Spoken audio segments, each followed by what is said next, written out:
Media sosial pasti kita kalau bisa dibilang itu kan fake banget ya. Yang ke dunia presenter, dunia per-MC-an, ya jadi itu berbaur itu lebih mudah, lebih easy sih. Jangan ada laki-laki di saat kamu sedang berproses sih. Saya Gaby Cica Lorenza, biasa teman-teman di luar itu kenalnya Gaby Cica, panggilannya Gaby. Sekarang umurnya 23 tahun, jalan 24. Pekerjaan sehari-hari saya juga sebagai TKK di salah satu kantor yang ada di Kota Jambi. Terus juga masih sering jalani program juga di salah satu stasiun di Provinsi Jambi sama MC sehari-harinya.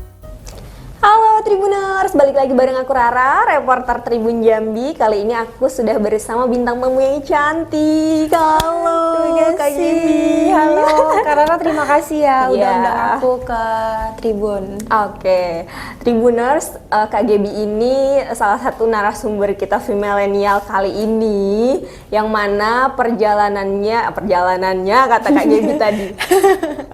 Dulu sempet nyetir mobil gede yang bannya gede itu ya, off-road ya, mobil off-road. Terus sekarang dia berkecimpung di dunia MC. Nah, itu gimana ceritanya Kak Gaby? Kalau yang dulu sih off-roader, tapi sekarang kita beralih. Gimana Kak ceritanya bisa beralih ini gimana?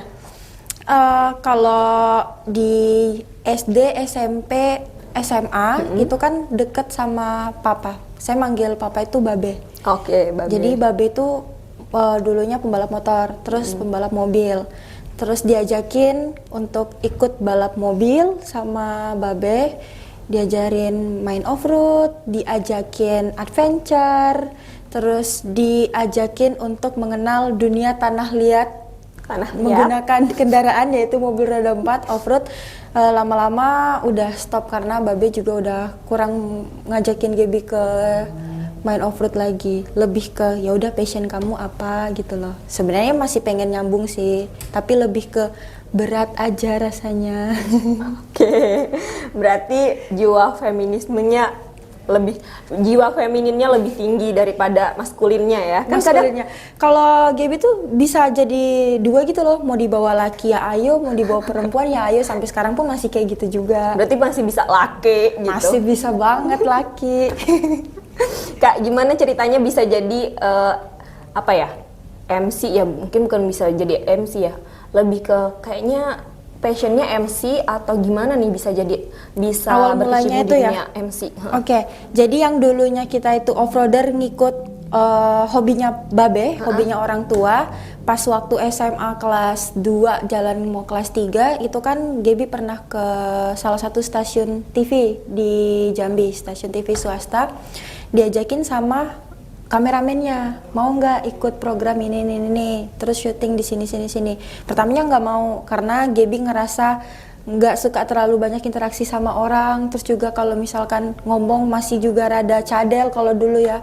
Cuman dicoba, akhirnya bisa, dan itu pun butuh penyesuaiannya yang lumayan lama, hampir 2 tahun deh, baru berani untuk tampil di depan umum ya, lebih ke MC-nya. Kalau dulu kan di TV kita cuman kayak gini, kamera aja. Terus kan nggak ada orang kan yang nonton. Nah kayak gitu. Dan itu pun masih belajar sampai sekarang. Awal mulanya kayak gitu, di stasiun TV dulu, terus baru diajakin teman-teman MC yang ada di luar untuk tandem berdua. Lama-lama bisa sendiri, dan sekarang pun alhamdulillah masih menjalani itu sebagai profesi lah. Oke. Ngomong-ngomong soal MC, ngomong-ngomong soal presenter berarti ya? Iya. Nah itu sempet nggak kayak, aku pengen deh memperdalam ini kursus atau gimana gitu? Enggak sih Kak Rara, alhamdulillah Gaby tuh selama ini otodidak, lebih ke YouTube ya, karena kan kita dunia media sosial dan juga YouTube itu lebih jadi guru untuk kita di zaman sekarang ya. Bisa banyak ya lihat-lihat banyak situ referensinya ya. Kan banyak tuh kalau di YouTube. Dulu Gaby nggak bisa dubbing. Oke. Bisa dubbing tuh karena Gaby melihat presenter lainnya yang bawa berita, yang news anchor lainnya dari TV-TV nasional ya di YouTube itu. Dulu kalau dubbing pas lagi bawa berita itu suaranya kecil banget. Terus lama-lama sekarang baru bisa gitu. Bisa menyesuaikan. Bisa menyesuaikan. Kan butuh proses yang lama banget sih. Nah, kalau dari orang tua gimana? Kalau orang tua support semuanya. Yang penting hal-hal yang positif pasti support. Oke. Nah Kak, dalam perjalanannya, kan orang taunya sekarang, apalagi kalau lihat media sosialnya Kak Gaby nih ya, Tribuners kalau ngeliat tuh, enak banget, pokoknya scroll sampai bawah habis nggak kerasa gitu ya. Nah orang taunya bagusnya. Nah gimana sih Kak dibalik ini berdarah-darahnya Kak Gaby? Asik. Susah senengnya ya. Kalau ceritanya kan tadi seneng-senengnya aja Iya, tuh. betul. Terus kalau lihat media sosial pasti kita kalau bisa dibilang itu kan fake banget ya, yang seneng-senengnya aja, yang jelek-jeleknya enggak. Kalau selama ini sih dijalanin, ya itu tadi ada jeleknya kayak kita harus menyesuaikan diri kita sama passion kita sekarang itu loh. Yang tadinya bukan disebut passion ya, karena kan belum punya jiwa yang ke situ tuh. Nah kita harus menyesuaikan itu. Terus juga belum lagi yang namanya mood nggak jelas gitu loh. Ya kan kalau Mood wanita swing kan ya? mood swing banget Iya. kan. Nah yang seperti itu sih yang bikin nggak enaknya, ada sedihnya juga. Kadang kalau misalkan kita tampil tapi ada yang cemooh, itu ada juga.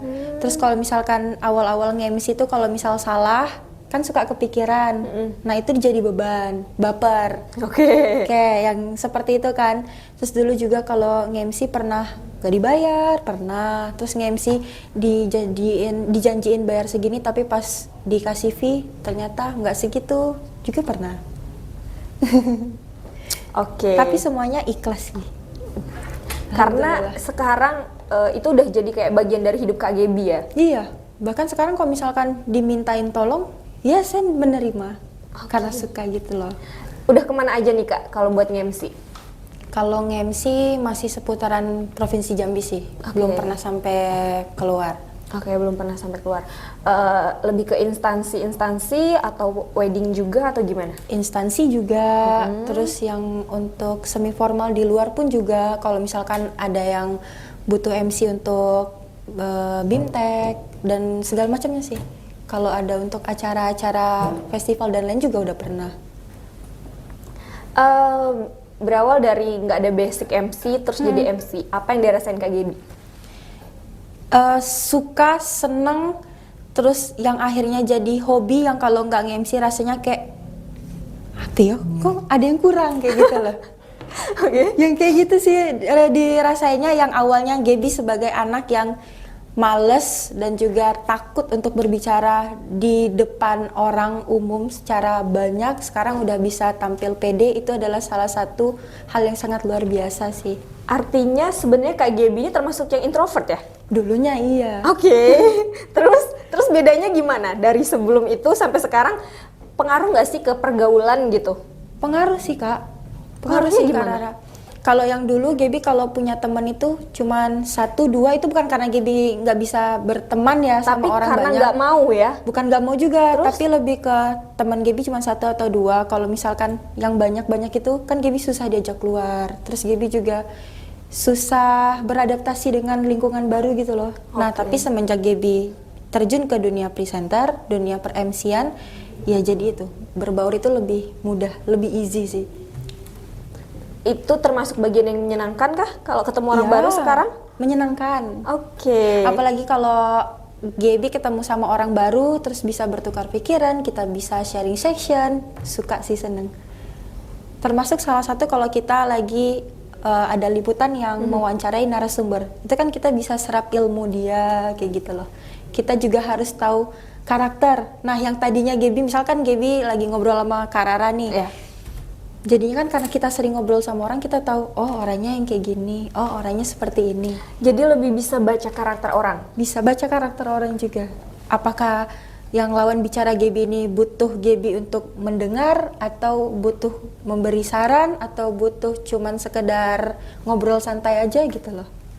Bisa Jadi dibedain jadinya. bisa dibilang lebih peka ya. Jadi lebih peka ya. Oke. Jadi kalau misalkan di dunia pekerjaan MC nih, kita kan harus bisa membangun suasana ya. Ada yang kalau misal pas Gaby lagi nge-MC ternyata audiensnya kurang semangat dan segala macam, itu kan tantangan juga. Itu salah satu hal yang sedih-sedihnya tuh, yang susah-susahnya Nah juga tuh. itu pernah nggak Ya, kayak pernah. pas pertama kali, terus semuanya jadi kayak krik krik krik gitu. Iya pernah. Gimana Jadi itu? itu kan salah satu dukanya ya, duka menjadi MC ya. Gaby pernah waktu itu bawa acara seminar salah satu universitas yang di luar Jambi, tapi dia ada seminarnya di Jambi untuk menarik siswa-siswa SMA yang kelas 3 supaya masuk ke universitasnya itu gitu kan. Ngundang salah satu artis. Nah, mereka nih spektakuler banget sama artisnya tuh, antusiasnya tuh yang luar biasa. Tapi ke yang MC-nya, ke sayanya itu kurang. Karena mereka menunggu si artisnya ini tadi masuk. Karena Jadi emang dari fokusnya awal ke artis. Iya, karena dari awal kan udah dijanjin sama artis. Jadi kan menjelang kita manggil si artisnya, kita kan mesti sounding dulu segala macam bla bla bla. Nah, ternyata mereka kurang respon. Itu sedih sih, Kak. Rasanya kayak beban aja. Apakah aku yang kurang atau mereka yang memang nunggu si artisnya? Tapi ternyata pas artisnya itu keluar, diajak ngobrol sama kita sebagai MC, terus diajak sama audiens juga, interaksi sama audiens, oh mereka senang gitu. Makanya Gaby bilang jadi bisa tahu baca pikiran si audiens ini maunya apa gitu, atau si lawan bicara, si narasumber maunya apa. Prosesnya Jadi berapa begitu. lama itu? Nah, kalau yang tadi Gaby proses untuk bisa di dunia presenter itu kan 2 tahun. Iya. Kalau proses untuk bisa mengerti bagaimana kita menarik lawan bicara atau audiensnya itu kurang lebih ada kayak bertahun-tahun lah sih, Kak. Iya ya. Heeh. Padahal itu sering ya dilakukan. Padahal itu sering, makanya Gaby bilang sampai sekarang pun Gaby masih belajar. Pengaruh nggak sih kayak misalkan anak SMA ini karakternya bakalan beda nih kalau kita bawain MC yang kayak gini sama yang orang usia segini, sama orang instansi pemerintah ini atau sama instansi swasta, beda-beda nggak? Beda banget itu karena kalau misalkan kita sama anak SMA nih, kalau kita sama anak SMA kita harus yang humble, harus yang cheerful, terus juga harus yang interaksi dengan mereka itu dengan hal-hal baru gitu loh. Kayak misalkan kita nyebut kalimat yang gaul, nah mereka pasti ikut ke bawah suasana gitu loh. Jadi mereka seru-seru juga. Mereka interest ya di situ ya. Terus kalau misalkan audiensnya itu rata-rata instansi kayak tempat Gaby kerja, ya kita nggak boleh salah kalimat, nggak boleh salah penyebutan gelar, nggak boleh sembarangan dari susunan acara itu, nggak boleh kita rubah-rubah segala macam karena mereka nanti protes gitu loh. Karena lebih rancu gitu loh, Kak. Lebih hati-hati. Itu kalau di instansi pemerintahan. Terus kalau misalkan audiensnya itu ke pihak swasta, kalau Gaby lihat lebih ke MC-nya itu bisa membangun suasana aja.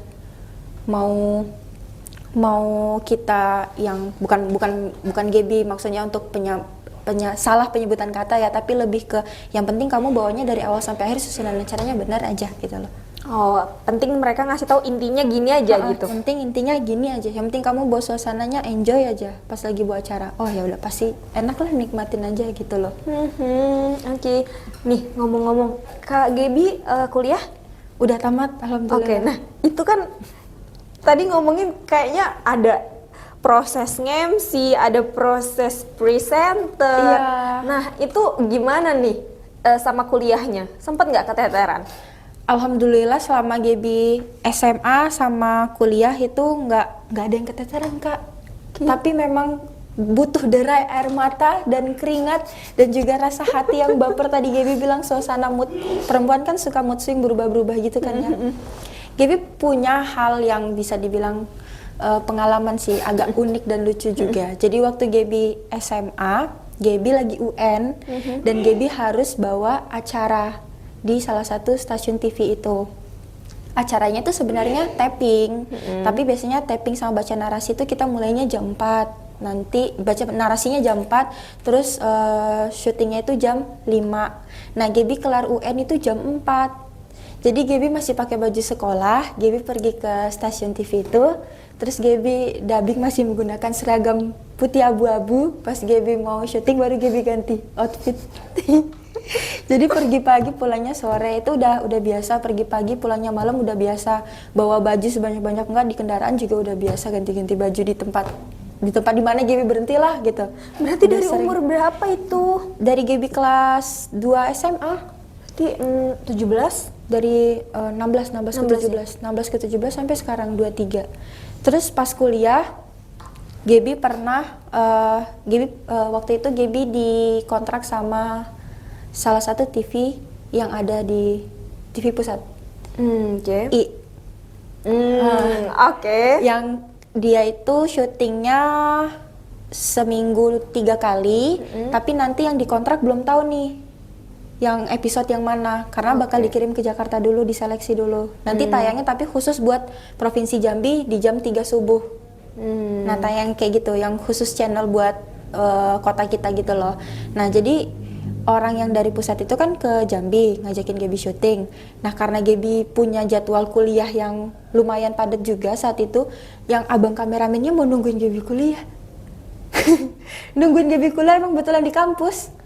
Berarti itu kameramen ngejemput terus bawa ke studio? Enggak, kita waktu itu kita syutingnya gini, temanya tentang budaya. Budaya outdoor sama abang itu outdoor di Provinsi Jambi. Kita mau cari entah itu kuliner, budaya dan segala macam tentang Provinsi Jambi yang bisa di-up gitu kan, Kak. Gaby bilang Gaby pagi kuliah. Terus siang Gaby kosong, sore Gaby ada kuliah lagi. Jadi abang itu ke kampus Gaby, stay pagi-pagi, selesai Gaby kuliah, Gaby ganti outfit, terus Gaby pergi syuting. Terus jam 1:30 Gaby pulang. Waktu itu Gaby ke daerah Muaro Jambi, Gaby pulang, terus Gaby ke kampus lagi, Gaby kuliah. Tepuk tangan dulu. Gaby nggak mau ninggalin kuliah Gaby karena Gaby nggak mau lambat tamatnya. Oke. Iya sih Punya bener. Kadang kalau kita ini terhanyut sama kerjaan gitu ya, itu awalnya Gaby takut loh Kak Rara, Gaby takut semuanya tuh bakal keteteran, tapi bisa Gaby handle, cuman ya itu Kak, korbannya diri kita sendiri. Memang betulan capek, betulan sedih, betulan hati tuh jadi nggak tentu, nggak karuan gitu loh. Apa sih yang bikin kuat saat itu? Apa ya yang bikin kuat saat itu? Orang tua sih, karena nggak pengen ngecewain orang tua Gaby, karena kan orang tua Gaby tuh nggak terlalu yang kamu harus jadi ini, nggak sih. Yang penting kamu ngelakuin hal positif aja gitu loh. Jadi apa yang pengen dilakuin tuh jadi kayak keinget orang tua terus ya jadinya. Iya, karena orang tua juga kayak oke, terserah. Jadi kayak kita tapi masih mantau gitu loh. Masih mantau. Orang tua Gaby overprotective banget loh Kak. Iya. Masih dalam pantauan yang sangat over itu, Gaby harus mengerjakan semuanya kegiatan Gaby tanpa melenceng-lenceng. Agak sulit sih. Apa yang pengen Kak Gaby bilang dengan diri Kak Gaby yang dulu? Yang dulu, yang sebelum Gaby punya banyak kegiatan itu? Atau yang gimana? Bebas, mau yang sebelum atau sama proses? Diri Kak Gaby yang sekarang ya, mau bilang apa? Gaby mau sama bilang. yang dulu? Gaby Cica Lorenza yang dulu sangat manja dan anak babe banget. Sekarang Anda luar biasa. Mau bilang makasih berarti intinya ya? Iya, terima kasih kepada diri saya sendiri karena sudah menjadi wanita yang sangat tangguh. Ngerasa sih, bukannya haus untuk pujian ataupun pengakuan orang, tapi ngerasa sih setangguh apa gitu loh Kak. Karena melalui proses yang panjang dan banyak. Ada satu juga hal kejadian yang menurut Gaby epic moment. Jadi Gaby waktu kuliah itu bawa kendaraan, Gaby bawa mobil waktu itu Kak. Terus di kampus Gaby itu kebetulan parkir mobilnya sulit. Dan kalau misalkan sudah rame banyak yang parkir mobil kita bisa nggak keluar. Nah di hari itu Gaby mau Gaby di hari itu mau live berita, mobil Gaby nggak bisa keluar. Dan Gaby dikejar sama waktu kan, sedangkan Gaby harus masuk kuliah lagi jam 2. Itu live beritanya jam 12 pas jam makan siang. Jadi Gaby harus naik Gojek, naik kendaraan gitu kan. Jadi Gaby naik ojek online ke studio Gaby, terus pas pulang Gaby balik lagi tapi naik yang mobilnya karena hujan. Nah setelah Gaby naik mobil, Gaby dikejar jam 2 karena Gaby masuk ke mata kuliah lagi kan. Gaby tuh kejebak macet di lampu merah ini, lampu merah Rumah Dinas Bank Indonesia, Museum Siginjai. Iya. Nah di situ kan ada rumah makan tuh. Nah di situ macet parah karena kebetulan di sebelah kampus Gaby ada yang meninggal. Jadi Gaby kejar, Gaby turun, Gaby bayar aja itu si abang-abangnya, Gaby jalan kaki karena Gaby takut Gaby telat. Itu keadaannya hujan gerimis deras. Abahnya bilang, udahlah mbak, tidak apa-apa, kata abahnya. Biarlah telat-telat dikit. Ya memang tidak masalah sih bang, telatnya kayak gitu. Cuman memang udah telat gitu nah. Kalau tambah telat tambah tidak boleh masuk karena kebetulan dosennya killer. Kalau telat nggak boleh masuk kayak gitu nah. Ya udah gitu Mempertimbangkan jalan itu kaki ya. kak. Jalan kaki sambil lari-lari kecil. Kayak melempar jumroh. Dan akhirnya pas masuk dibolehin. Boleh, Oh. boleh. Oke, dan ke depan gimana sih? Pengen masih di MC atau gimana nih? Honestly Karara Gaby masih pengen di dunia per MC-an karena memang ternyata udah nyaman dan ketemu passionnya yang seperti ini. Terus nyari cuannya ya lumayan juga gitu loh. Kalau misalkan di dunia per MC-an ini, Gaby pengen tetap stay di situ dan pengen tetap jadi wanita karir juga. Oke, dan let's quotes the last quotes untuk Tribuners atau untuk diri Kak Gaby ke depan. Apa ya? Bingung saya kalau ditanya-tanya quotes atau kata-kata mutiara. Karena selama hidup tuh udah Ngalir aja, udah apa yang ngalir disuka aja, dijalanin. Apa yang disuka dijalanin. Oh pokoknya ini. Jangan ada laki-laki di saat kamu sedang berproses sih. Oh gitu. Iya. Berarti selama ini kayak pokoknya aku teguh kayak gini aja gitu. Iya. Maksudnya itu jangan ada orang lain yang sebagai pemicu kamu untuk menggoyahkan proses kamu gitu loh kak. Kamu mau jadi wanita tangguh nih atau kamu mau jadi wanita karir, jangan ada orang lain dulu deh, fokus aja sama diri sendiri dulu. Kalau udah ngerasa oh aku udah happy nih dengan diri aku sendiri Ya yang aku sekarang, udah happy, aku sudah mengenal diri aku sendiri, Udah siapa, ngerasa cukup. dan aku sudah merasa aku mencintai diri aku sendiri. Ya silahkan. silahkan ada orang lain gitu. Oke, thanks Kak Gaby obrolannya. Kali ini aku happy banget bisa ketemu sama Kak Gaby. Padahal aku dulu kerja yang di lingkungan itu, ada di lingkungan kerja aku itu tuh selalu bertemu dengan Kak Gaby, tapi memang nggak disempatkan sih untuk ngobrol lebih tepatnya Tribuners dengan Kak Gaby. Tapi alhamdulillah kali ini kita bisa ngobrol-ngobrol di studio Tribun Jambi. Makasih banyak. Terima kasih Kak Rara. Gaby juga kaget "Hah, diundang, wallah luar biasa sekali. Oke Tribuners, demikian wawancara aku bareng Kak Gaby yang cantik jelita. Terima kasih. Dadah. Out of my head.